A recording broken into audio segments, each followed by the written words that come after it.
I'm Henry Louis Wallace. Some called me the Charlotte Strangler. Others just asked, how did this happen for so long without anyone noticing? I've asked myself the same thing. I grew up in South Carolina, raised by a single mother who worked herself into the ground to keep us afloat.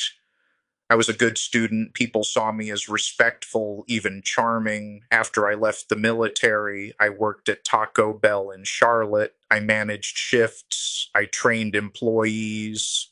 No one looked twice. I had friends. I had a girlfriend. I had a child.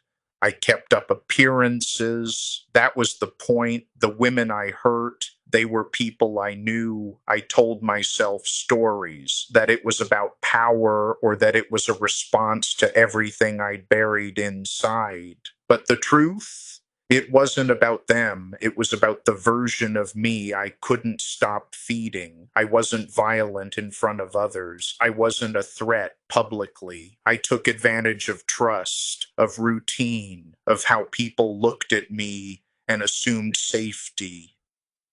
I didn't fit the image of who people think should be feared. Even as the pattern grew, no one connected it. No one expected it. By the time the police arrested me in 1994, it had gone on far too long. 10 women, most of them young, black, and all of them overlooked in different ways.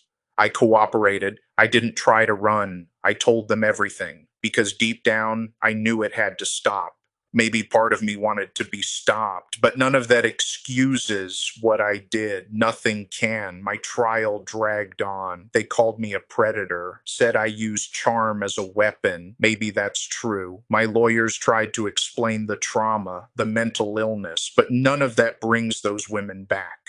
I was sentenced to death. I've been on death row ever since, and I'll die here. I don't protest it. People ask how this happened, why it wasn't stopped sooner. I've asked that too. Would things have been different if the victims had looked different? If they'd come from richer neighborhoods? If the system valued their disappearances more? I am Henry Louis Wallace, and I am responsible for taking lives that were never mine to touch. If you hear this and feel anger, you should. If you feel grief, you should. But don't just remember what I did. Remember what others failed to do and who they failed to protect.